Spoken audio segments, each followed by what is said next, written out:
वसीम बादामी साहब मुझे ज्वाइन कर चुके हैं। वसीम बादामी साहब कुछ डिस्कशन पहले क्या तो वसीम था, दो किस्म के पहलू हमारे सामने आ रहे हैं। एक तो जो हमला कोहिस्तान में हुआ जो क्लियरली एक दहशतगर्दी का हमला लग रहा है और बाबर एवान साहब ने शुरू में माना भी, लेकिन अब हुकूमत हमारी कह रही है कि मैकेनिकल फेलियर है, जबकि Chinese ministry of external affairs उसको बॉम्ब एक्सप्लोजन जो है करार दे रही है और दुनिया का मीडिया भी उसे बॉम्ब एक्सप्लोजन समझ रहा है। एक तो हम उसे पर्दा डालने की कोशिश कर रहे हैं, जबकि हिंदुस्तान में कुछ भी हो जाए, ड्रोन स्ट्राइक भी हो जाए, कोई ड्रोन भी आ जाए उनके बेस के ऊपर, वो कहते हैं कि ये पाकिस्तान ने कराया है, कुछ भी हो। एक तो ये पहलू है। दूसरा पहलू है कि कल हम देख रहे हैं कि एक ये भी डिस्कशन पाकिस्तान में होती है कि जी चूंकि तालिबान की वजह से एक मजहबी एक्सट्रीमिज्म बढ़ेगी तो पाकिस्तान डिस्टेबलाइज हो जाएगा, लेकिन जो हमला हम नोयत देख रहे हैं पाकिस्तान के पिछले चंद दिनों में वो तो क्लियरली स्ट्रेटिजिक यानी नोयत की चीज़ें हैं जिनका ताल्लुक मजहबी एक्सट्रीमिज्म से नहीं है, तो चाइनीज़ को टारगेट किया जा रहा है। बिस्मिल्लाहिर्रहमानिर्रहीम। बहुत शुक्रिया। देखिए, एक तो मैं भी आते हुए भी वॉशिंगटन पोस्ट और सारे अखबारों ने जिस तरह इसको कवर किया है, कुछ इसको कह रहे हैं कि इसमें डाउट्स हैं, कुछ कह रहे हैं कि ये सारा मामला है। मुझे लगता है कि अब ये जो कि जितना ज़्यादा फ्लो ऑफ इंफॉर्मेशन हो गया है उसमें आप बहुत ज़्यादा चीज़ों को नहीं छुपा नहीं सकते। और फिर जब आप फिर अगर ये चीज़ वाज़ेह हो जाए ना कि आपने छुपाने की एफर्ट की और नहीं छुपाया तो वो और ज़्यादा अगली तो पाकिस्तान के फॉरेन ऑफिस को कौन समझाएगा? मुझे ऐसा लगता है कि हम यानी हमारी कौमी सलामती या बाकी मामला ये इतनी कोई नाजुक चीज़ें नहीं हैं कि कोई एक बात सच बोल देने से जो वो मुतासिर हो जाएगी या वो इमारत जो मलबे का ढेर बन जाएगी। और बल्कि ये तासुर इसकी तरफ भट्टी साहब ने इशारा किया, हम कभी इस पर बात करते हैं कभी नहीं करते, लेकिन ये बहरहाल एक फैक्ट तो है ना कि हम ज़ाहिर है उस अंदाज से बहुत सारी बातें अब नहीं कह पाते जो कि कल तक कह पाते थे और उससे पहले भी कह पाते थे कि जब बाकायदा एक यूनिफॉर्म का आदमी है। हमें तो खुल के कहना चाहिए कि हमें डिस्टेबलाइज करने की कोशिश की जा रही है, हम पे हो रहे हैं, हम दहशतगर्दी का शिकार हैं, हम क्यों नहीं कह रहे?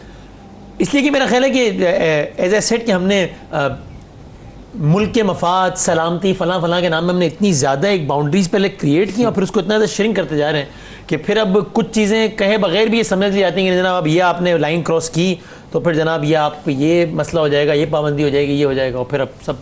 अच्छा, अगर एक आप आरिफ हमीद भट्टी साहब से एग्री करते हैं कि अवाम ये नहीं सुनना चाहते? मुझे तो शक है कि मीडिया एंकर और सियासतदानों का एक ही मसला है कि अवाम सुनना ही ये चाहते हैं। हाँ, मैं भट्टी साहब से थोड़ा सा इस पर डिसएग्री करूँगा कि मुझे लगता है कि ये सौदा बिकता है, इसलिए जो है वो यानी कि अवाम इसको यानी कि जब भी मुस्लिम लीग नून की लीडरशिप बयान देती है जैसे भट्टी साहब इसका हवाले था तो उनके अपने कैंप में बल्ले बल्ले होते हैं, वो छा गया है शायद नहीं यार, डरता नहीं है, एक निकम्मा, हाँ, ये वगैरह। बाकी जो एंटी जो नून का वोटर नहीं है वो इसको उस पर एकेडमिक बहस कर लेके सलाम कर रहे हैं। जो उनका कस्टमर है जिसको ये बेचना है वो उसको बड़े अच्छे तरीके से लेगा। इस तरीके से इमरान खान साहब सख्त लैंग्वेज कर बोल रहे होते तो हम कहते हैं कि यार अब आप वजीर आजम, अब आप कंटेनर से उतरना है भाई, अब आप इससे बड़े बने, अब आप छोड़े इनके नाम ले लेके इनको बुरा भला कहना।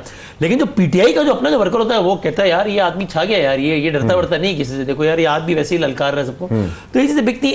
इसी वजह से मुझे यानी पाकिस्तान पीपल्स पार्टी जैसी पार्टी, बिलावल भुट्टो जरदारी साहब पीपल्स पार्टी पे गवर्नेंस के हवाले से 100 एतराज़ात हैं, मुझे तो बहुत, हम तो खुद मुतासिर हैं सिंध में रहते हुए, लेकिन ये कि आइडियोलॉजी के हवाले से मैं समझता हूँ कि बहरहाल एक लिबरल एक प्रोग्रेसिव रहा है। लेकिन बिलावल भुट्टो जरदारी जैसे साहब को जब लगता है कि आजाद कश्मीर में अगर मैं कश्मीर कार्ड खेलूंगा तो बिकेगा, तो वहां जाके वो ताने मारते हैं नवाज शरीफ को। पाकिस्तान में नहीं मारते बाकी, लेकिन वहां मारते हैं, रोजाना मारते हैं कि यार ये देखो ना मोदी को बुलाता है शादी में, देखो, चूंकि उनको पता है वहां बिकेगा। तो सबको जहां जहां लगता है कि यहाँ बिकेगा वो वहां पर बेचते हैं वो, और उसके बाद जो है वो सोसाइटी का फैब्रिक इस तरीके से छोटी सी अर्जी है।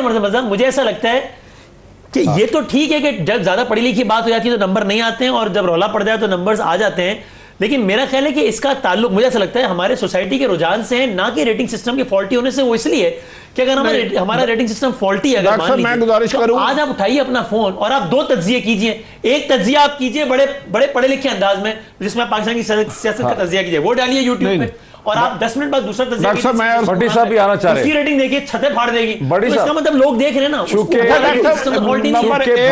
पॉलिटिशियन का खाली टीवी थोड़ा है, सोशल मीडिया में भी यही हो रहा है। नहीं, मैं अर्ज करने लगूं,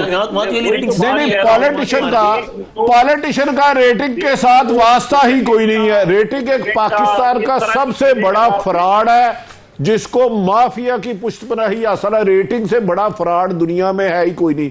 लेकिन मरियम नवाज ने जो तकरीर की है उसको रेटिंग से क्या फायदा?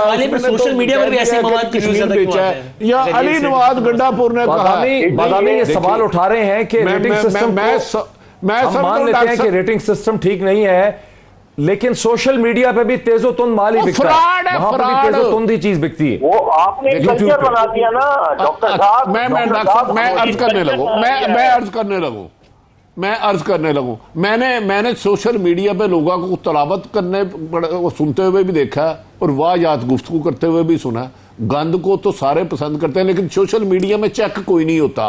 एक बंदे ने रिकॉर्डिंग कराई, जिसकी मर्जी माँ बहन की इज्जत की तजलील की। मदर अब्बास साहब बैठे हैं, अखबार में रिपोर्टर खबर फाइल करता है, चीफ रिपोर्टर चेक करता है, एडिटर देखता है, सब एडिटर देखता है, अखबार टीवी में ये होता है, रिपोर्टर फाइल करता है, असाइनमेंट एडिटर देखता है, ब्यूरो चीफ देखता है, और न्यूज रूम में 4 फिल्टर लगे होते हैं। सोशल मीडिया में तो आप अभी बैठे जिसके बारे में मर्जी तदलील करे, जो मर्जी भेज दे, और उसी को ये फरोग दे रहे हैं एक प्री प्लानिंग के तहत कि सियासत ये जर्नलिस्ट को बदनाम किया जाए। ये मैं आपको खबर दे रहा हूं, मजहर साहब को कोई इस टिप पे काम कर ले। ये गंद डालने के लिए एक बाकायदा स्ट्रेटेजी बनाई गई है। डॉक्टर साहब आपके बारे में सारे कहते हैं आप बड़ी रीजनेबल प्रोग्राम करते हैं, आपको आप क्यों नहीं गाली देते बताएं? मैंने तो आपके मुंह से आज तक नामुनासिब लफ्ज़ ही नहीं सुना। चलो मैं तो जो शेख खताबत में कभी कभार शायद गुस्सा कर जाऊं, तो आप बताएं लोग आपको तो पसंद करने मिजाज नहीं है ना, लेकिन मदर बात एक भी बड़े YouTube पे डालें 10 मिनट की जिसमें दे गालियां, उसके व्यूज भी देख लें। थी वो पीपल्स पार्टी के दौर में, हम इनसे अक्सर मेहरबानी, हमारे लीडर थे ये, तो ये मैंने इनके मुंह से भी गाली नहीं सुनी, लेकिन लोग मैंने इनके भी बड़े फैन देखे कि यार बड़े तहम्मुल से बुद्धबारी से और दलील से बात करते हैं। ठीक है, अच्छा ये मीडिया सब बनवाया गया सीनियर सहाफियों को कत्ल करने के लिए, और उनको ये एजेंडा दिया गया। मैं आपको चैलेंज कर रहा हूं, मैं मदर अब्बास साहब को उसके बाद बताऊंगा कि इस वक्त सबसे बड़ा ये अलग बात, ये बात सही है, इससे मैं एग्री करता हूं। कहां काम कर रहा है और उसकी सरपरस्ती कौन कर रहा है और उनका टारगेट कौन है। मेरा ख्याल है सबसे पहला काम तो ये करना होगा कि रियासत की सतह पे हमें बहुत ज़्यादा संजीदगी का मुजाहरा करना होगा। ये करना होगा कि तमाम तर पॉलिटिकल पार्टीज़ जो फैसला साज कुव्वतें हैं वो सारी की सारी एक पेज पर हों। गवर्नमेंट की जिम्मेदारी ज़्यादा इसलिए होगी कि गवर्नमेंट ठीक है अपने वो केसेस वगैरह अपोजिशन के साथ वो सारा मामला चलाती रहे, लेकिन सियासी कशीदगी के टेम्परेचर को कम करे ताकि अपोजिशन पार्टी जो है वो टेबल पर बैठे हैं बाकी सारी बातें करने के लिए। इस हवाले से वो एक अच्छी पेशरफ्त जो हुई पार्लियामान की जो कौमी सलामती कमेटी का जो इजलास हुआ, तो आई थिंक जब तक संजीदगी नहीं होगी, जब तक इस पर एक अच्छी डिबेट नहीं होगी मीडिया की सतह पर भी, पार्लियामान की सतह पर भी, तो ये तो बहुत इब्तिदाई अमल है जो करने का, और उसके बाद अकॉर्डिंगली इक़दाम होंगे। अगर यही सियासत, यानी आप सोचे ना, मैं ये संजीदगी नजर आ रही है आपको? अनफॉर्चुनेटली मतलब मुझे एक डेमोक्रेट होते हुए बात कहते हुए जरा दुख होता है कि इस वक्त मुझे लगता है मेरे पार्लियामान में ये सब डिस्कस होना चाहिए था। यानी वो दोस्त बाबे दोस्ती तक आ गए हैं और हम यहाँ पे बता रहे हैं कि वो तू गद्दार है, मैं गद्दार हूँ, तूने कश्मीर भेज दिया, मैंने कर दिया, कॉपियां मारो, ये करो वो करो, ये कश्मीर फरोश, ये गद्दार। मुझे लगता है इस वक्त पार्लियामान में इससे ज़्यादा अहम इशू क्या है जो डिस्कस होना चाहिए।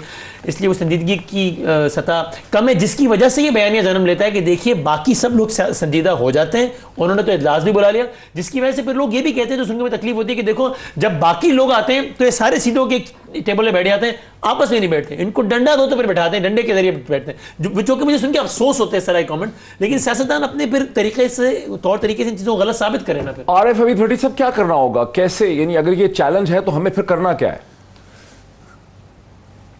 देखें, हमें तो दूसरों की जंग में नहीं जाना, और इसमें बेहतर है कि पार्लियामेंट का भी एक इजलास बुला लिया जाए और अपोजिशन को हुकूमत में बैठ के एक मैच पे गुफ्तगू करे। लेकिन बदकिस्मती है कि इधर मुल्क के लिए सियासत नहीं की जाती। मैं तमाम सियासतदान अच्छे भी हैं, चले हम उसको छोड़ते हैं, ये बड़ा हसास इशू है और मुझे खदशा है कि दहशतगर्दी की लपेट पाकिस्तान में आएगी। तमाम हुकूमत को मुल्की वक़ार के मुताबिक फैसला करना चाहिए और इस सिलसिले में पार्लियामेंट का मुश्तरका इजलास बुला के दोनों ऐवानों का उन्हें भी एतमाद में लें ताकि सियासत अपनी जगह रहे, मुल्की वक़ार मफाद अपनी जगह रहे। वरना जो 80,000 कुर्बानियाँ दी है, ये लहर का खदशा है कि भारत की पूरी कोशिश है कि पाकिस्तान में दहशतगर्दी को फ़रोग दे। अब हुकूमत को 2 कदम आगे बढ़ना चाहिए और अपोजिशन को भी सियासत को इससे अलग कर देना चाहिए मुल्की वक़ार के सामने।